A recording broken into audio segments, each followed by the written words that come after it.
독서를 즐기는 것이 멋지다는 텍스트 힙의 열풍은 올해도 계속되는 것 같습니다. 하지만 가끔은 어떤 책을 읽어야 할지 고민이 되는 순간이 있잖아요. 그럴 때 답을 준 말이 하나 있는데요. 영국의 정치가이자 소설가인 리터는요, 이런 말을 했습니다. 과학에서는 최신의 연구서를, 문학에서는 오래된 책을 읽어라. 고전은 항상 새로운 것이다 라는 이야기인데요. 오늘도 인생 책방 통해서 책 읽기의 즐거움 함께 누려보시죠. 인생 책방 책방지기 이지혜입니다. 책 인생 책빛 싸움 책수의 권진영입니다. 안녕하세요. 프로 지식 탐험가이자 책 소개해드리는 작가 이시안입니다. 이시안의 고전 읽기 있는데요. 저희가 오프닝에서도 이야기를 했지만 고전의 가치는 정말 시간이 가도 변함이 없는 것 같습니다. 자, 오늘은 어떤 책 만나볼까요? 오늘은 진짜 고전 중에 고전이라고 할 수 있는데요. 이 책을 알아야 서양 사회를 이해할 수가 있거든요. 한 번쯤은 다 들어보셨을 겁니다. 플라톤의 국가예요.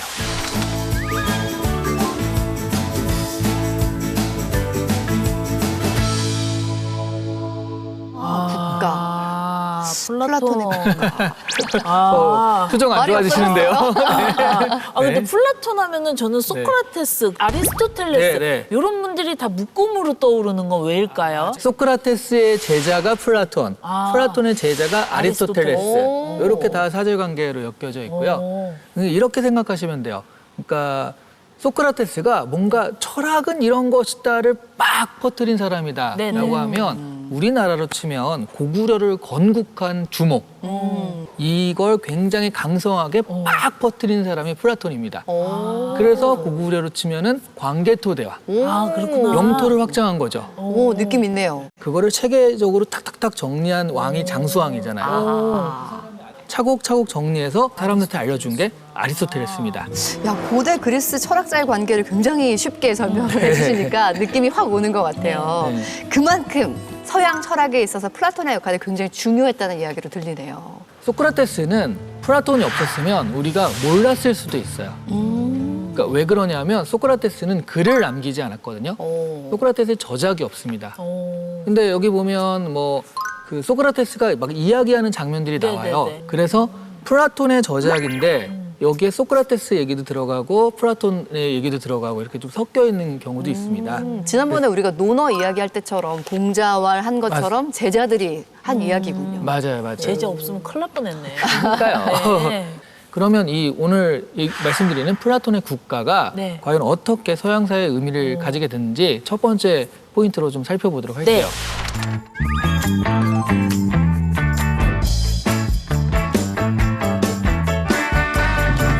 플라톤의 국가는 서양사의 어떤 구조, 사회, 철학의 개념 이런 것들의 뼈대를 잡은 책이라고 할 수 있습니다. 국가는 정의란 무엇인가 이에 대한 대답으로 쓴 책입니다. 첫 번째 장에서 소피스틀의 정의가 나와요. 정의란 강한 자의 이익이 되는 것, 이렇게 정의를 해버려요. 그걸 소개한 다음에 이 플라톤은 그것이 왜 틀렸는지 반론하는 내용입니다. 근데 제목이 국가잖아요. 그 사회책에서 배웠던 것처럼 국가의 3대 요소 뭐 이런 거 얘기했을까 했는데 그게 아니라 정의에 대해서 얘기하고 있어요. 이 부분이 굉장히 독특한 것 같아요. 왜 국가가 되었냐면 그러니까 국가의 체제를 하나의 사람으로 비유할 수 있다 이렇게 보았기 때문이에요. 사람이 지켜야 하는 정의가 무엇인지를 알려면 국가를 먼저 이야기하고 이게 정의로운 국가야. 사람도 이와 같은 거야. 라는 식으로 이야기하기 위해서 먼저 국가의 정의에 대해서 이야기를 하는 거죠. 궁금한 게 이 플라톤이 생각하는 이상적인 국가는 도대체 어떤 국가인가요? 일단 두 가지 정도만 아시면 될 것 같은데 이데아라고 이데아. 들어보셨죠? 그다음에 동굴의 비유. 이 두 가지를 좀 개념을 아시면 지금 말씀하시는 거에 어떤 그 첫 번째 개념으로서는 좀 네. 필요합니다. 그러면 이 개념을 이제 두 번째 포인트로 알아보기로 할 텐데요.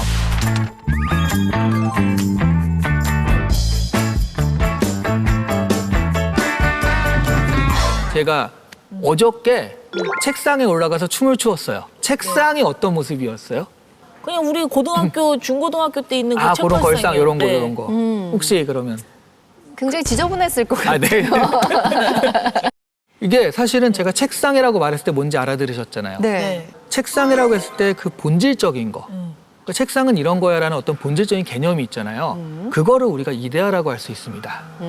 이데아는 저 우리 머릿속에 있는 아주 이상적인 모습의 어떤 본질적인 거 이런 걸 이데아라고 할 수 있다라는 거예요. 자, 이게 이제 동굴의 비유가 나오는 건데 동굴 입구가 저쪽이면 이 동굴 반대쪽, 그러니까 동굴 안쪽이죠. 이쪽으로만 볼 수 있게 머리가 고정돼 있고요.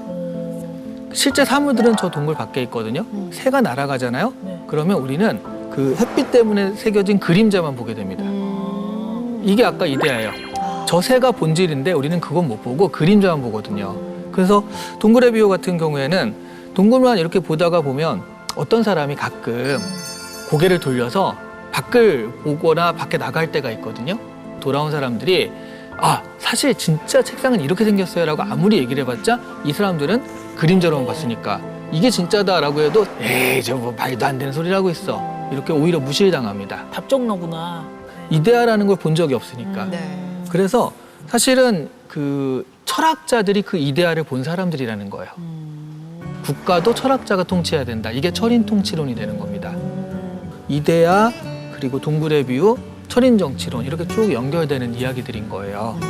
근데 얘기를 들어보니까 이데아를 깨달은 철인이 국가를 다스린다면 왠지 진짜 완벽하고 굉장히 도덕적일 것 같은데 근데 이게 실현 가능성이 있을지는 잘 모르겠어요. 그러게요. 그러니까 플라톤이 말하는 이상 국가, 말 그대로 정의로운 국가, 어떤 모습일까요? 이 세 번째 포인트로 그래서 네. 처음에 말씀하신 이상적인 국가, 정의로운 국가에 대해서 이제 알아볼 텐데요.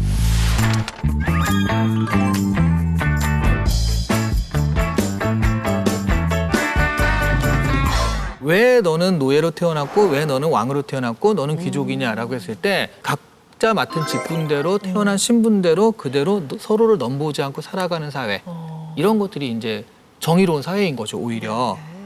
최종적으로 정리하자면 네.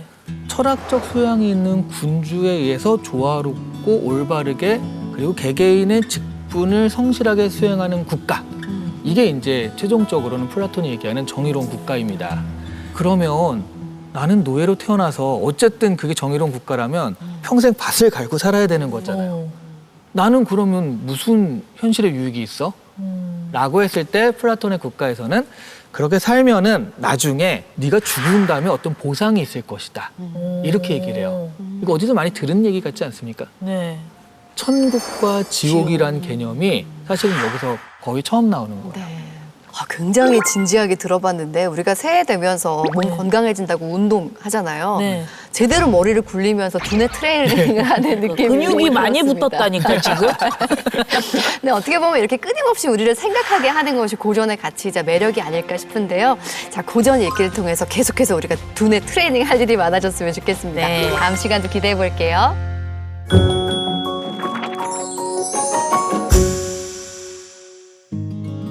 책과 인생 이야기 함께하는 인생 책방 오늘 모신 주인공은요. 새로운 진보 정치의 길을 이어가겠다는 분입니다. 사회민주당 당대표 한창민 의원님 나오셨습니다. 어서 오세요. 네, 반갑습니다. 어서 오세요. 반갑습니다.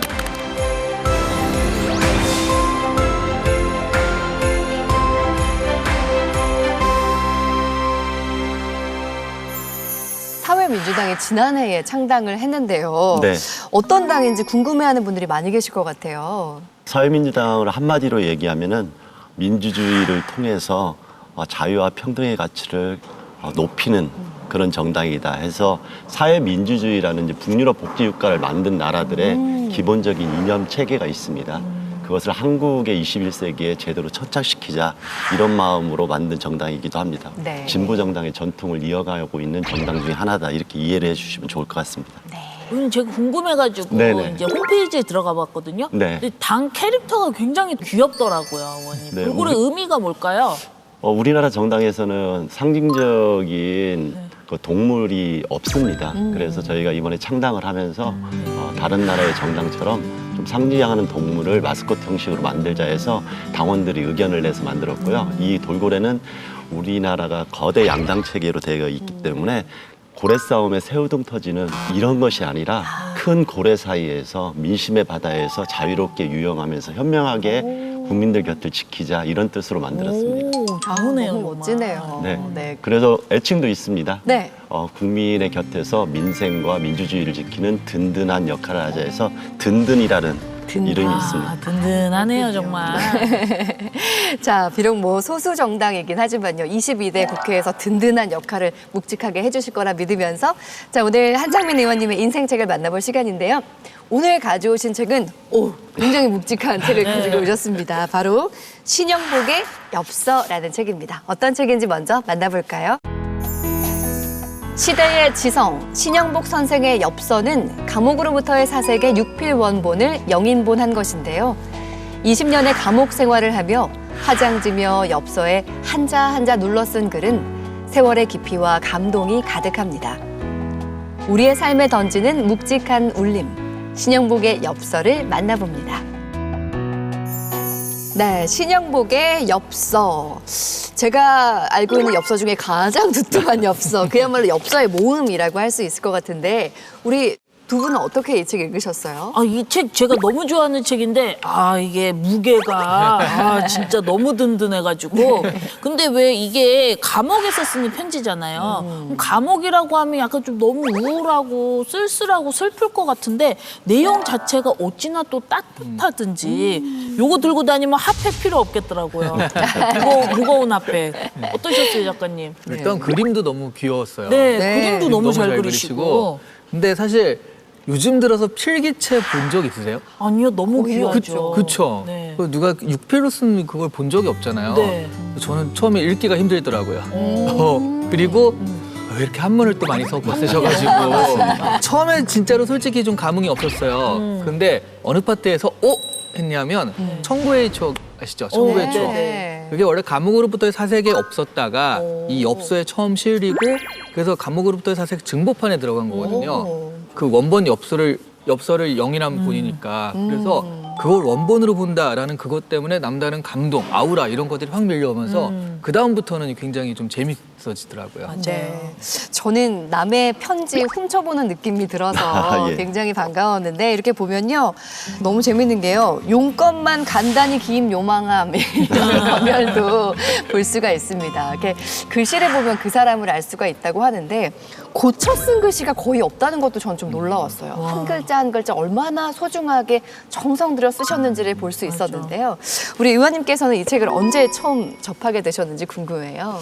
이 책은 제가 대학교 때 처음에 감옥으로부터의 사색 그 육필 원고를 통해서 했던 책을 보고 그 이후에 엽서로서 영인본이 나와서 이제 사서 보게 됐는데요. 실제 이 엽서 책을 보다 보면은 지금 우리 모든 분들이 이야기했듯이 상당히 어렵습니다. 그러니까 한자도 있고 그다음에 육필 원고다 보니까 작은 알갱이 같은 이렇게 글씨들이 또박또박 박혀 있어서 네. 집중하고 있지 않으면 읽지 못하는 이런 어려움이 있는데 사실 신영복 선생님의 삶을 알고 있는 사람들 입장에서는 그 하나하나의 글자에 박힌 그분의 마음과 심리 상태 그리고 세상을 바라보는 시선 이런 것들이 알알이 박혀 있어서 저한테는 굉장히 좋은 책이고 인상 깊었던 책이고 앞으로도 제가 힘든 과정이 있을 때마다 한 번쯤 이렇게 펼쳐보는 그런 책입니다. 혹시 의원님께서는 우리 신영복 선생님을 생전에 네. 만난 적이 있으세요? 학생 시절에는 이제 강연을 통해서도 뵙고 그리고 실제로 선생님하고 편지도 주고받고 특히 노무현 대통령님 돌아가시고 신영복 선생님이 마지막에 쓴 책 중에 변방을 찾아서라고 있습니다. 그 변방을 찾아서의 마지막 기행지로 봉화로 오시게 됐고요. 안내를 했던 사람 중에 하나였고 실제로 그 이후에도 선생님하고 이제 글을 주고받은 경우가 있고요. 아주 각별한 인연을 갖고 계시기 때문에 오늘 정말 하실 얘기가 더 많을 것 같습니다. 자, 그럼 본격적으로 한창민 의원님의 책과 인생 이야기 키워드를 통해서 살펴보겠습니다. 첫 번째 키워드 볼까요?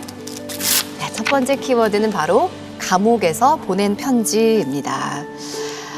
신영복 선생님은 그야말로 한국 현대사를 온몸으로 겪어낸 분이 아닐까 하는 생각을 하게 되는데 감옥으로 가게 된 이유가요. 일명 통역당 사건이라고 하죠. 이 부분은 우리 이시안 작가님께서 설명해 주시면 좋을 것 같아요. 뭐 간단하게 말하면 1968년에 중앙정보부가 발표한 이 반정부 활동을 한 지하당 조직이거든요. 이 사건을 발표했는데 이때 158명이 검거되고요. 주범으로 알려진 3명은 사형까지 당했습니다. 와. 근데 이 지도부 3인방이라고 하는데 이분들은 뭐 북한과의 관계가 있었다 이런 얘기들이 있었는데 다른 분들, 그러니까 그 3명 말고 다른 분들은 그냥 여기에 반독재 민주화 운동으로 알고 참여를 했고, 그래서 그런 분들 가운데 이제 신영복 선생님이 계셨던 거죠. 그래서 그 감옥에 들어가셨는데 처음에는 1심, 2심에서 사형을 선고받으셨어요. 그러다가 이제 무기징역으로 바뀌었고요. 한 20년 정도 장기수로 복역을 하시다가 1988년에 가석방, 특별 가석방 돼서 나오시게 된 뭐 그런 사연이 있습니다. 야, 20대 후반부터 하게 된 감옥 생활이 어땠을지 감히 상상을 할 수가 없는데요. 살짝 그 일면을 볼 수 있는 글이 또 여기 있더라고요. 이 표지에 나와 있는 글이기도 합니다. 여름 징역살이라는 글인데 저는 약간 충격적이기도 했거든요. 많은 분들이 신영복 선생님의 엽서를 보면서 가장 감명 깊게 그리고 존재에 대해서 생각하는 글이 그것이 아닌가 생각을 하고요. 사실은 감옥살이 할 때 여름에 그 징역에서 옆에 있는 뜨거운 온기만으로도 그 힘든 상황을 너무 적나라하게 그리고 그것은 단순하게 이 감옥살이의 힘겨움을 얘기한 게 아니라 자기를 성찰하는 또 다른 어떤 반대 이야기를 하고 싶어서 이 글을 쓰신 걸로 알고 있습니다. 살짝 읽어드리면 이런 부분이 나와요. 여름 징역은 자기의 바로 옆 사람을 증오하게 한다는 사실 때문입니다. 모로 누워 칼잠을 자야 하는 좁은 잠자리는 옆 사람을 단지 37도씨의 열덩어리로만 느끼게 합니다. 와, 정말 얼마나 힘들게 그 시간을 견디셨을지가 느껴지는 대목이 아닐까 싶습니다. 이렇게 뭔가 고통스러운 느낌을 함께 느낄 수 있는 글도 있지만 뭔가 따뜻함이 느껴지는 글들도 있습니다. 처음에 우리 이시안 작가님이 말씀을 해주셨는데 많이 알려지기도 했습니다. 초등학생 꼬마들과 함께 했던 추억에 대한 이야기입니다. 이 의원님은 이 부분 어떻게 읽으셨어요? 이제 이 청구의 추억은 이제 단편으로도 아이들한테 그다음에 아이들과 대화하는 부모님들한테도 굉장히 좋은 책으로 요즘 독서 모임에서도 활용을 하고 있는데요. 실제 신영복 선생님은 사람과의 만남을 매우 소중하게 하는데 그게 아이들이든 어른이든 상관없이 그 진심으로 대하는 태도가 그 청구의 추억에서도 그대로 드러나는데요. 실제 이 청구의 추억에서 나오는 아이들의 이야기를 직접 시청자들이 보게 되면은 신영복이라는 사람이 어떤 사람이었구나를 그대로 볼 수 있는 그런 장면이라고 저는 생각을 하고 있습니다. 맞아요. 그 작은 관계를 얼마나 소중하게 여겼는지를 느낄 수가 있는데 이렇게 신영복의 엽서라는 책을 보면 우리가 삶에 있어서 한 번쯤은 다시 한번 생각하게 하는 그런 이야기들이 많이 등장을 합니다. 의원님께서는 이 중에서 특별히 소개하고 싶은 구절이나 뭐 내용들이 있을까요? 사실 많은 분들은 조금 전에 이야기했던 이제 여름 징역살이하고 청구의 추억 이것을 많이 생각을 하는데 저는 신영복 선생님이 대전교도소에 있을 때 9월 14일인가에 쓴 편지가 있을 거예요. 거기에는 잔디를 보호하기 위해서 잡초를 뽑는데 그 잡초는 그 자리에서 잔디에 거름이 되면서도 이유 없이 뽑혀나가는 이런 상황을 아우슈비츠나 전쟁이나 아니면 여러 가지 학살에 대해서 고민하는 현장으로 연결시킨 장면이 있습니다. 잡초가 무슨 나쁜 역할을 하는지도 알지 못하면서 잔디만 남기고 잡초를 뽑는다. 도시에서 자라 아는 풀 이름 몇 개 안 되는 나는 이름도 모르는 풀을 뽑는다. 이름을 모르기 때문에 잡초가 된 풀을 뽑는다. 아무도 심어준 사람 없는 잡초를 뽑으며 벌써 씨앗까지 예비한 9월의 풀을 뽑으며 나는 생각한다. 아름다움이란 무엇인가? 생명이란 무엇인가? 잘 알고 있었던 것 같은 것들이 갑자기 뜻을 읽는다. 신영복 선생님은 항상 눈앞에 보이는 현상과 사회적인 관계 그리고 우리 앞에 닥쳐있는 현실을 조망하면서 글을 쓰시거든요. 브라운관에 화면에는 보이지 않지만 수많은 삶이 존재하고 있고 그들은 그들의 이름으로 불리지 않으면서 이 삶의 밖으로 내쳐지는 경우가 꽤 많이 있거든요. 우리가 이야기하는 사회적 약자들이 그들이기도 합니다. 그들의 삶을 하나하나 살펴보고 그들과 함께 더 좋은 세상으로 나아가야 된다는 꿈이 이 잡초에 그래도 담겨 있다고 보시면 됩니다. 이 책을 보면서 저는 놀라운 게 부모님뿐만 아니라 형수님, 개수님에게도 편지 쓰고 또 조카들한테는 그림도 이렇게 그려서 또 보내주고 하잖아요. 이런 거 보면 가족에 대한 그 사랑이 너무 애틋함이 전해지더라고요. 그럼 이쯤에서 우리 의원님의 부모님은 또 어떠셨는지 궁금하거든요. 예. 저희 부모님은 좀 엄격한 분이시고요. 아버님 같은 경우는 전형적인 한국인 아버님상이다. 네, 다만 네, 네. 조금 더 독특했던 것은 남에게 패 끼치는 것을 매우 경계하셨어요. 친구 집에서 밥을 먹지 마라. 차라리 집으로 데려와라. 없는 살림에 밥을 챙기는 그 고통을 너희들은 모를 것이다 하면서 오히려 조금 여유가 있는 우리 집으로 친구를 데려와라. 이제 이렇게 얘기할 정도로 주변 사람들을 좀 신경을 썼던 분인데 이념적으로는 굉장히 보수적이어가지고 네. 저하고는 갈등이 좀 많았던 그런 아버님이고요. 어머님은 그런 사이에서 우리나라의 묻 어머님처럼 굉장히 따뜻하게 저를 돌봐주는 그런 분이셨습니다. 가정 안에서부터 나눔에 대해서, 베품에 대해서 교육을 받으신 것 같아서 그 집 안에서부터 사회문주당이 시작이 됐구나라는 생각도 드는데요.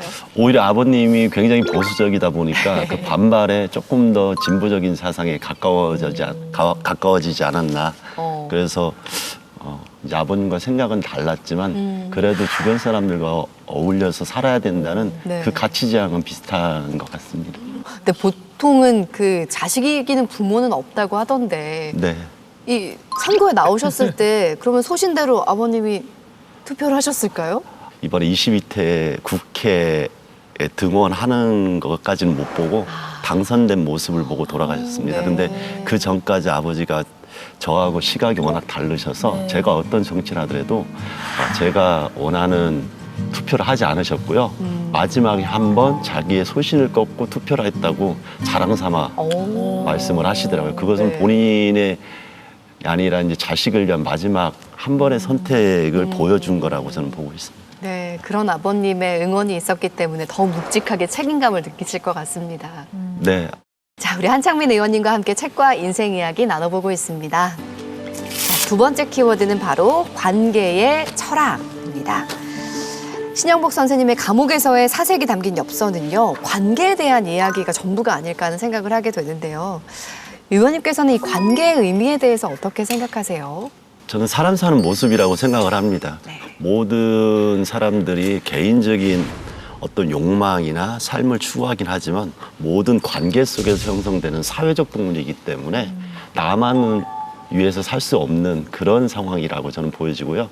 동물 세계나 자연 세계에서 이루어지지 않았던 사람 사이의 관계를 통해 가지고 만들어지는 게 이 사회의 모습이고 국가의 모습이라고 생각하기 때문에 이 관계라는 것을 떨어뜨놓고 세상을 살펴보기는 어렵다. 저는 이렇게 판단하고 있습니다. 신영복 선생님의 글 중에서 함께 맞는 비라는 구절이 있습니다. 네. 신영복 선생님이 말씀하셨던 함께 맞는 비는 어려운 현장에서 그들의 마음, 그들의 삶을 그대로 받아들이면서 동지애를 가지고 움직이지 않고 그냥 머릿속으로만 생각하면 안 된다. 이런 경우이긴 한데 지금 생각해 보면은 그것은 시작일 뿐이고 처음일 뿐이고 그 다음 단계로 나아가는 노력들이 필요하다는 것을 많이 느낍니다. 그 비를 맞는 것이 삶을 어렵게 하는 현장의 모습이라고 하면은 비를 맞지 않게 지붕을 이어주고 그 다음에 우산을 만들어주고 그래서 모두가 비를 단순하게 처량하게 맞는 게 아니라 고통으로 생각하는 게 아니라 비를 낭만으로 생각할 수 있는 세상을 만드는 게 더 중요하지 않나. 그래서 함께 맞는 비를 넘어서는 그런 실천적 노력이 이제는 필요하다 그 생각을 갖게 되었습니다. 네, 누군가가 내가 완전히 젖어있을 때 그 비를 함께 맞아줄 수 있다면 굉장히 큰 위로가 될 것 같은데 워낙에 의원님 음성이 좋으시니까 그 구절도 한번 읽어주시면 좋을 것 같아요. 도운다는 것은 우산을 들어주는 것이 아니라 함께 비를 맞으며 함께 걸어가는 공감과 연대의 확인이라 생각합니다. 어떤 면에서 보면은 그게 정치가 또 아닐까 하는 생각이 들어요. 비를 멈추게 하는 게 정치가 아니라 함께 비를 맞는 네네. 것이 진정한 공감의 정치가 아닐까 그런 생각도 하게 되네요. 글귀 하나하나가 참 따뜻하게 다가옵니다. 근데 이 관계에 대해서요, 사람뿐이 아니라 글씨에서도 그 철학을 담고 있더라고요. 이 부분은 이시안 작가님이 한번 소개해 주시겠어요? 네, 여기 이 책에 또 111페이지 보면 아버님께 드리는 글이 있거든요. 하나의 획이 다른 획을 만나지 않고 어찌 제 혼자서 자가 될 수 있겠습니까? 획도 흡사 사람과 같아서 독존하지 못하는 반쪽인 듯합니다. 마찬가지로 한 자가 잘못된 때는 그 다음 자 또는 그 다음 자로서 그 결함을 보상하려고 합니다. 그리하여 어쩌면 잘못과 실수의 누적으로 이루어진 실패와 보상과 결함과 사과와 노력들이 점철된 그러기에 더 애착이 가는 한 폭의 글을 얻게 됩니다. 결국 이 모든 것들이 합쳐가지고 하나의 의미를 이루게 된다라는 거. 혼자서 독존하지 못하고 네. 사람도 그렇고 여러 명과 같이 사는 것이 완성된 것이다. 이런 얘기를 하시는 것 같습니다. 그래서 신영목 선생님의 서체를 함께체라고 합니다. 함께체. 예, 그다음에 연대체 이렇게 표현을 해서 이제 정치인 이전에 인간으로서의 성찰도 신영목 선생님을 통해서 아, 사람이라는 것은 이런 삶과 이런 생각을 가지고 움직여야 되는구나를 저한테 깊게 알려주신 분이라고 생각을 합니다. 네. 이 정치 인생에 있어서 빼놓을 수 없는 분 중에 하나다라고 했는데 또 있죠. 네. 늘 이분들 이야기를 하시는 걸 제가 인터뷰에서 봤었는데 빼놓을 수 없는 두 분, 고 노무현 대통령과 노회찬 대표입니다. 두 분으로 인해서 정치인의 길을 걷게 되셨다고 얘기를 들었어요. 노무현 대통령은 이제 제가 이제 언론과 교육 운동을 하면서 뵙게 됐고 사실은 기존의 정치인들의 모습과는 다른 어찌 보면은 투박하지만 솔직하고 열정적인 모습에서 노무현 대통령 같은 사람이 한국의 정치를 좀 우리를 대신해서 이끌었으면 좋겠다 이런 마음으로 이제 응원하면서 만남이 이어졌고요. 네. 또 그 과정에서 진보 정치의 한복판에서 노회찬 대표님을 만났고 실제로 노무현 대통령께 배웠던 정치적인 태도와 자세, 정치인의 역할 이런 부분을 가슴에 품고 노회찬 대표님하고 이제 실천하는 과정이 있었다 이렇게 이해를 해주시면 좋을 것 같습니다. 아, 그렇군요. 의원님께서 정치 활동하시면서 노무현 대통령 그리고 노회찬 대표님뿐만이 아니고 이제 우리 아내분도 만나셨다는 얘기를 들었거든요. 그 그래요? 부분에 대해서 좀 얘기 좀 해주십시오. 뭐 뻔한 얘기인데요. 네. 제 아내도 그렇고 네네. 노무현 대통령을 좋아하고 그 실천하는 과정에서 만나게 됐습니다. 지금도 제 아내는 저의 이제 정치적 동반자이자 친구이자 삶의 곁을 항상 지켜주는 친구입니다. 같은 방향을 바라보고 네, 이렇게 같은 네. 공간에 있다 보니까 자연스럽게 생각과 이제 그 실천을 같이 하는 네. 이제 이런 상황에서 만남이 이루어지고 그게 조금 전에 얘기했던 노무현 대통령을 인연으로 만났기 때문에 다른 부분보다는 좀 각별하죠. 야 진짜 완벽한 부부다. 근데 저렇게 아내분을 존중하고 네. 사랑하는 게 보이잖아요. 그러니까요. 제가 예전 기사를 봤는데 네. 아내분이 또 얘기한 게 있어요. 뭐라고 하셨어요? 뭐라고 했냐면 네. 우리 남편은 자상하고 책임감 크고 말도 잘하고 운동도 잘하고 노래도 잘한다. 다 갖추셨는데요. 다 갖추셔. 아니 운동과 노래는 좀 검증을 해봐야 되는 부분이 아닐까 싶긴 한데요.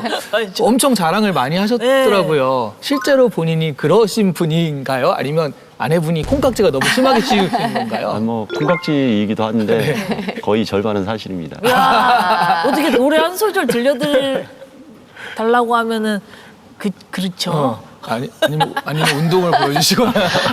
아니 저는 사실 의원님 말씀을 옆에 이렇게 들으면서 네. 마치 라디오를 듣는 것 같은 느낌이 들거든요. 아내분의 이야기를 검증하고 싶은 마음이 좀 듭니다. 그러니까요. 살짝 들려주실 수 있을까요? 누구도 나에게 이 길을 가라 하지 않았네. 이야. 그러고 보니까 차인표 씨 좀 닮지 않았어요? 방건조 차인표. 야, 진짜 갖추셨네요, 의원님. 네, 아내분이 이렇게 남편에 대해서 극찬을 할 정도로 사랑을 주신다고 하셨는데 또 정치적인 동반자다라고 하셨잖아요. 네네. 사회민주당의 캐릭터가 든든인데 집에도 든든이를 한 분 두고 계시는구나 하는 생각이 들었습니다. 오히려 좀 항상 미안하죠. 네. 그럼 어떻게 영상 편지 잠깐 쓸 수 있는 시간 네, 드릴까요? 아내분께 오늘 분위기가 왜 이렇게 갑니까? 다른 의원님들도 많이들 하세요. 아, 그런가요? 그럼요. 네, 한 그동안 말씀 아내한테 해주시면 좋을 것 못하셨던 같아요. 말 할 수 있는 기회 드릴게요. 항상 이해해주고 같은 방향을 바라봐주면서 어려움이 있을 때도 곁에서 같이 걸어가줘서 고맙고요. 항상 미안합니다. 아, 네. 사랑합니다 한번 해주시고요. 제가 그런 건 좀 어색해서 잘 못해요. 이게 가장 어렵네요. 네. 여러 어려움이 있는데 같이 걸어가지고 손잡아줘서 고맙고요. 사랑합니다. 야, 그 사랑에 우와. 왠지 진심이 느껴졌어. 그러니까. 네, 사랑한다는 말 한마디를 이렇게 진정성 있게 하는 남편이 얼마나 자랑스럽고 그러니까. 행복하실까 하는 생각을 하게 돼요. 아니 저는 막 고백 처음 하는 그런 느낌이었어요. 그러니까요. 네, 처음으로 고백하는 그런 사랑 느낌. 고백하는 네. 느낌. 뭐 사실 손도 살짝 떨리시는 것 같고 네. 옆에서 느껴져가지고 민망해서 그렇습니다. 아, 느껴졌어. 아내분이 오늘 이 고백 들으시면서 너무 행복해지셨을 것 같습니다. 네, 못 보게 할 예정입니다. 눈이 촉촉해지셨는데 네. 이쯤에서 진영 씨 잠깐 쉬었다 갈까요? 너무 긴장이 되신 것 같아가지고 잠깐 쉬어갈 수 있는 휴게소 같은 코너 준비했습니다. 첫 번째 질문 드릴게요. 노무현 대통령 노회찬 대표를 만나지 않았더라면 정치인이 안 됐을 것이다. 하나, 둘, 셋. 오. 그러시구나. 야, 인생을 바꾼 거네요. 네, 그분과의 저는 만남이. 정치인이라는 이제 직업 정치인의 개념보다는 우리의 삶 자체가 정치적인 삶이라고 생각해서 정치적인 활동을 했었을 겁니다. 그전에는 동지적인 개념에서 함께 걸어가는 그런 정치적 활동을 했지만 실제로 노무현 대통령이 갑자기 저희 곁을 떠나면서 누군가는 그 길을 같이 이어가야 된다는 마음으로 결단을 해서 직업 정치로 들어선 그런 경우입니다. 두 번째 질문 드리겠습니다. 정의당 대변인 부대표를 지냈던 나, 정의당은 내게 아픈 손가락이다. 하나, 둘, 셋. 아, 많이 아프네요, 정말. 네. 예. 조금 전에 이야기했듯이 그럴 수밖에 없는 상황이고요. 이제 노회찬 대표님과 함께했던 10년이 또 그곳에 머물러 있기 때문에 정의당이라는 정당 자체가 처음에 만들어질 때 그 전에 진보 정치의 혁신과 성찰의 결과물이었거든요. 그때 저희가 꿈꿨던 것들이 무너져 내리는 모습, 그리고 과연 이런 부분들을 나는 책임이 없는가 이런 생각을 하고 거기에 함께했던 동지들하고의 관계가 아픈 관계로 되는 그런 상황에서는 내가 할 수 있는 영역이 아니고 정치인 이전으로 돌아가야 되겠다. 그리고 내가 할 수 있는 역할을 다른 곳에서 찾아야겠다. 이런 생각을 한 적이 있습니다. 마지막 질문 드리겠습니다. 국회에 입성해 정치를 펼 수 있는 지금 너무 행복하다? 하나, 둘, 셋. 그래요? 표현 자체는 다르게 하고 싶은 게 너무 행복한 게 네네. 라기보다는 네. 당연히 해야 될 일과 어려운 정치 현실을 볼 때 행복하다는 느낌보다는 좀 마음이 무겁다 이렇게 표현하는 게 맞을 것 무거운 같아요. 책임감. 네. 아우, 쉬어가는 코너를 만들어드렸어요. 또 걱정하는 코너를 만들어드렸네. 예. 제가 전체적으로 신영호 선생님의 이 책을 많은 분들과 조금 더 한 번 더 공유하고 싶었던 것들은 그 희망의 에너지를 좀 이렇게 올려주고 네. 싶은데 네. 오히려 지금 제가 다운시키는 것 같아가지고 이거 처음부터 다시 찍어야 되나 보입니다. 아닙니다. 모든 거 하나하나를 참 진지하게 하신다는 생각이 네. 들어서 저희가 옆에서 지켜보면서 굉장히 뭉클할 만큼 그 어떤 순수함이 느껴져서 참 그러니까요. 감사하네요. 네. 지금까지 우리 함창미 의원님의 솔직한 OX 퀴즈 시간이었습니다. 감사합니다. 네. 계속해서 우리 한창민 의원님과 함께 책과 인생 이야기 마지막 키워드 보겠습니다. 자, 마지막 키워드는 바로 진보 정치의 길입니다. 현실 정치를 생각했을 때 진보 정당으로서의 그 일이 정말 쉽지 않겠다라는 생각 많이 하거든요. 진보 정당이 나아가야 할 방향 어떻게 보시나요? 저는 이제 진보 정당이라는 게 어찌 보면은 소수 정당의 느낌을 많이 갖게 되잖아요. 그런 보편성이 아닌 것처럼 느껴지는데 저는 그게 아니라고 생각을 합니다. 오히려 진보 정치는 가장 보편적이고 가장 상식적이고 가장 원칙적인 정치여야 된다 이렇게 생각을 하고 적자 생존이 아니라 함께 우리가 조금 더 행복한 사회를 만들어가기 위한 노력들이 당연히 필요하기 때문에 진보 정치는 평범한 시민들의 삶을 더 나아가게 하는데 그 자리에 서 있는 사람들의 어떤 실체다 이렇게 보고 있고 나와 함께 무언가 한국 정치를 변화시키는 사람들이다 이렇게 좀 이해를 해주시면 좋겠다 이 말씀을 꼭 드리고 싶습니다. 그야말로 비를 함께 맞아주는 정치군요. 네네 맞습니다. 네, 진보 정당으로서 사회민주당을 창당을 하고 이 정체성을 잘 마련한 그 담은 법안 마련에도 굉장히 고심을 하실 것 같거든요. 네네. 어떤 것들이 있을까요? 저는 기본적으로 처음에 제안한 법은 이제 차별금지법인데요. 그중에서 학생인권법을 저는 제안을 했습니다.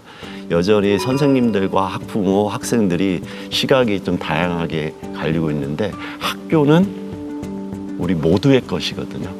학교는 행복해야 되고 그래서 학부모나 학생, 교사가 3주체가 서로 협력하고 연대하고 더 나은 학교를 만들기 위해서 노력하는 것을 위해서 학생인권법, 학교인권법을 제안을 했고 그 외에 한국 사회에서 가장 힘든 세대가 지금 청년 세대이기 때문에 청년들 학자금 무이자로 하는 것 그리고 우리의 주거, 교육, 의료 등등은 국가에서 당연히 보장해야 된다고 생각을 해서 주거기본법을 이제 발의도 했고요. 22대 국회에서 또 올해 어떻게 그 법안들이 진행이 될지 기대하면서 지켜보겠습니다. 우리 신영복 선생의 생전에 주역에 나오는 석과 불식이라는 말씀이 많이 기억이 나는데 제가 듣기로 우리 의원님의 인생 좌우명이라고 들었어요. 신영복 선생님의 항상 강조했던 것은 이제 처음처럼 무언가 할 때 첫 마음을 잊지 말아야 된다는 것을 강조했고 신영복 선생님의 마지막은 사실 석과불식이라고 생각합니다. 이 석과불식이라는 게 가장 편하게 얘기하면 까치밥 아시죠? 어머니들이 겨울에 네. 감나무에 까치밥 하나를 남겨둔 거하고 똑같다고 생각합니다. 그리고 다음에 아무리 곤궁하더라도 다음에 심어야 될 씨앗까지는 먹지 않는 것. 이 부분이 이제 석과불식의 이야기인데요. 진보 정치를 하려고 하는 사람들 같은 경우는 특히나 그렇다. 현실이 어렵더라도 작은 희망을 잃지 않고 다시 도전하고 열정을 가지고 더 나은 사회를 향한 꿈으로 나아가기 위해서는 그 석과불식의 개념을 잊지 말아야 된다 이렇게 생각합니다. 자, 오늘 인생책으로 들고 오신 신영복 선생님의 엽서, 이 책을 통해서 꼭 전하고 싶은 메시지가 있다면 어떤 걸까요? 더불어 사는 사람 사는 세상에 대한 꿈들을 우리 모두가 잃지 않는다고 하면은 자신의 어려움과 상대방의 어려움, 그 다음에 역지사지의 태도로 세상을 바라보고 작은 만남이라도 소중하게 하는 그런 태도를 가지고 삶을 이어갔으면 좋겠다 이 말씀을 드리고 싶고 진보 정치인으로서 마지막으로 말씀드리고 싶은 것은 혼자 잘 산다고 행복하지 않습니다. 나와 함께 내 이웃과 내 친구와 가족이 평안해야지 저도 심리적으로 평온함을 유지할 수 있거든요. 그래서 함께 잘 사는 거에 대한 꿈들은 좀 잃지 않았으면 좋겠다. 이 말씀은 꼭 드리고 싶습니다. 진영 씨 오늘 의원님 만나본 소감 어떠셨어요? 요즘 지나가면은 그 신호등 있는데 쉬어가세요 하는 큰 뭐 파라솔 쳐져 있는 거 기억나세요? 이렇게 네. 의자도 있고 약간 그런 느낌을 받았습니다. 이렇게 쉬어가세요 할 수 있는 좀 따뜻하게 해주는 의원님이 되셨으면 좋겠습니다. 쉬어갈게요. 네, 명심하겠습니다. 네. 네, 이시안 작가님 간단한 추천평 부탁드릴게요. 여기 신영복 선생님이 감옥에서 쓴 엽서, 편지 이런 것들이 그 책에 대해서 나온 건데 이 책이 그 원본을 모아놓은 거거든요. 지인들이 그 엽서를 받은 지인들이 있잖아요. 네. 그 지인들이 이거를 우리 같이 좀 나눠서 가지면 어떨까 해가지고 그거를 그럼 모아가지고 이렇게 만들어서 처음에 자비 출판식으로 했답니다. 지인들만 나눠 가지게. 네. 근데 대중들이 그걸 어떻게 알아가지고 한 명씩 두 명씩 구하더니 이것 좀 구할 수 없냐. 그러면서 가격이 이렇게 올라가기 시작을 했대요. 출판사가 그러면 차라리 우리가 이렇게 만들겠다라고 해서 낸 책이거든요. 굉장히 귀한 책인 것 같아요, 이런 책들. 네. 다른 것보다 저는 이게 추천을 꼭 읽어보시라기보다는 꼭 사시라고. 정말 이거는 소유욕이 그래. 볼만한 그런 책이거든요. 맞아. 한번 사보시는 것도 좋지 않을까. 그 감옥으로부터의 사색의 현장감, 아우라 이런 것들이 배가 될 수 있는 책입니다. 의원님 오늘 인생 책방 저희와 함께 하셨는데 어떠셨어요? 생각보다 좀 밝게 얘기하고 싶었는데요. 그러지 못해서 아쉽고요. 그렇지만 오늘 이 책에 담겨 있는 내용들은 우리 시민들, 그다음에 우리 국민들이 꼭 봤으면 좋겠다. 이 간절한 마음을 꼭 전하고 싶었고 제가 이야기하면서도 자꾸 제 목소리나 분위기가 이렇게 좀 무겁지 않나? 원래 아닙니다. 저 가끔씩 이렇게 분위기 좀 그래도 띄우고 싶은데 진심이 느껴졌어요. 맞아요. 네. 아, 정말 녹아들었다는 표현이 가장 맞을 것 같은데요. 친구도 여러 종류가 있잖아요. 옆에서 막 신나는 에너지 주는 친구가 있는가 하면 차분한 에너지를 통해 나를 위로해주는 친구가 있는데 오늘 딱 그런 친구를 만난 느낌이었습니다. 의원님, 그 미래를 향한 희망의 씨앗 하나를 얼마나 소중하게 품고 계신지를 느낄 수가 있었는데 함께 맞는 비를 통해 그 씨앗이 아름답게 꽃 피우고 열매 맺는 날을 응원해 보겠습니다. 자, 지금까지 사회민주당 한창민 의원님과 함께했습니다. 감사합니다. 고맙습니다.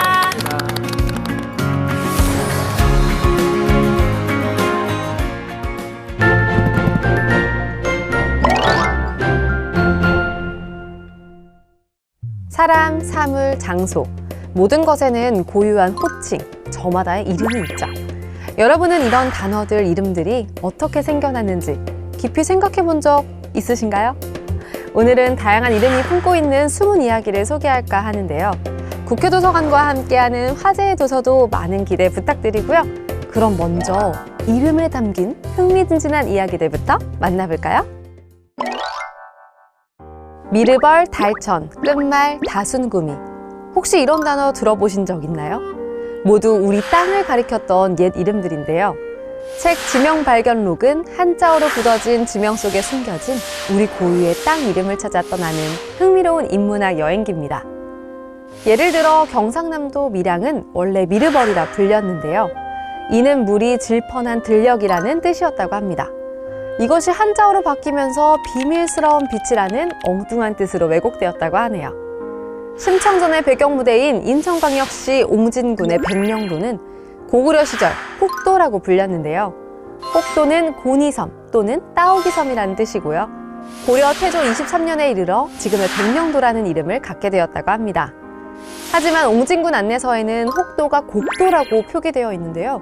이는 혹도의 혹이 관역혹, 고니혹, 두음으로 읽히기 때문입니다.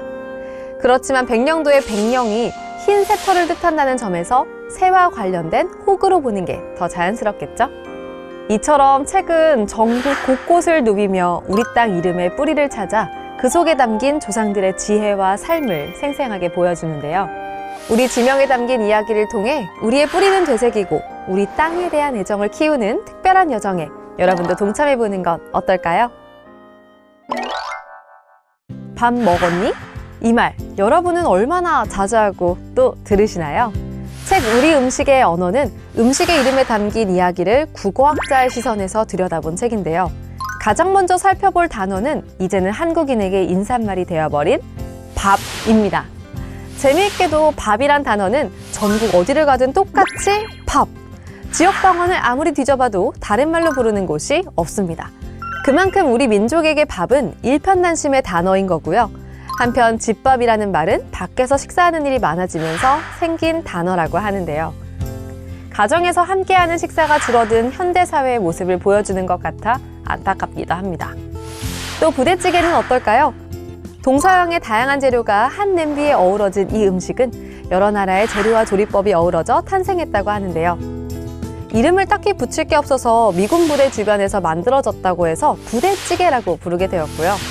된장콩부터 햄과 소세지까지 예상을 뛰어넘는 재료들이 더해져 한국적인 잡탕의 매력을 보여주는 음식이 되었습니다. 이제는 본래 이름보다 물고기로 더 유명한 물고기도 있습니다. 물고기는 말 그대로 물에 있는 고기. 물고기의 다른 이름인 생선은 날생과 고울선이 합쳐진 말로 먹기 위해 잡은 신선한 물고기라는 뜻인데요. 애초에 먹을 생각으로 지은 이름이라고 하니 신선한 고기로 불리는 물고기들의 심정이 궁금해지네요. 이 책은 우리가 늘 먹는 음식의 이름 속에 담긴 이야기를 통해 우리의 역사와 문화 그리고 현재의 모습까지 흥미롭게 보여주고 있는데요. 여러분도 이 책과 함께 맛있는 지식의 향연을 즐겨본다면 매일 먹는 음식들이 새로운 의미로 다가오지 않을까요?